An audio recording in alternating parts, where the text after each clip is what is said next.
Belorussian strategic offensive Operation Bagration resulted in complete destruction of German Army Group Center.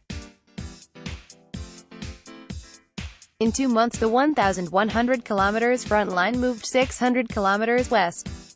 During this operation, the Soviet armies in Belarus completely destroyed Army Group Center of the Wehrmacht, losing 5 times fewer people than the Germans. This photo was taken on the summer of 1944 by Emanuel Yevzarikin. In the Soviet photographic album this photo is called "Stand to Death." The soldiers and the guns look so futuristic.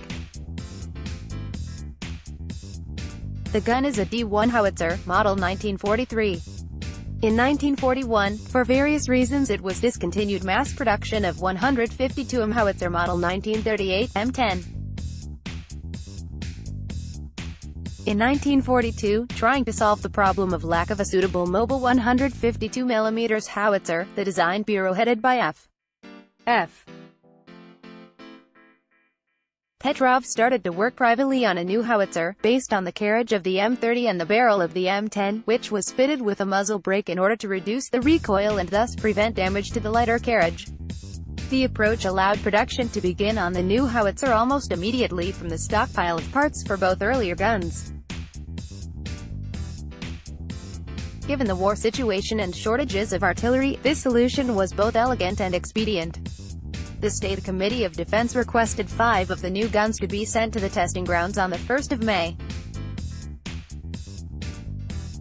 On the 5th of May, 2 pieces were received for trials. 2 days later, on the 7th of May the gun was recommended for adoption, and on the 8th of August 1943 it was officially adopted as the 152 mm howitzer M1943.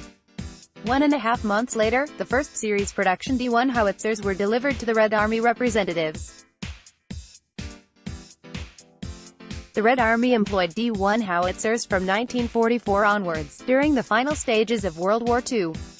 The D1 was primarily used against personnel, fortifications and key structures in the enemy rear.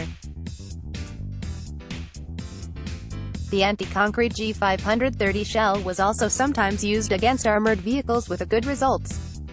During its service the gun earned a reputation for being reliable and accurate. The D1 was finally withdrawn from service in the mid-70s.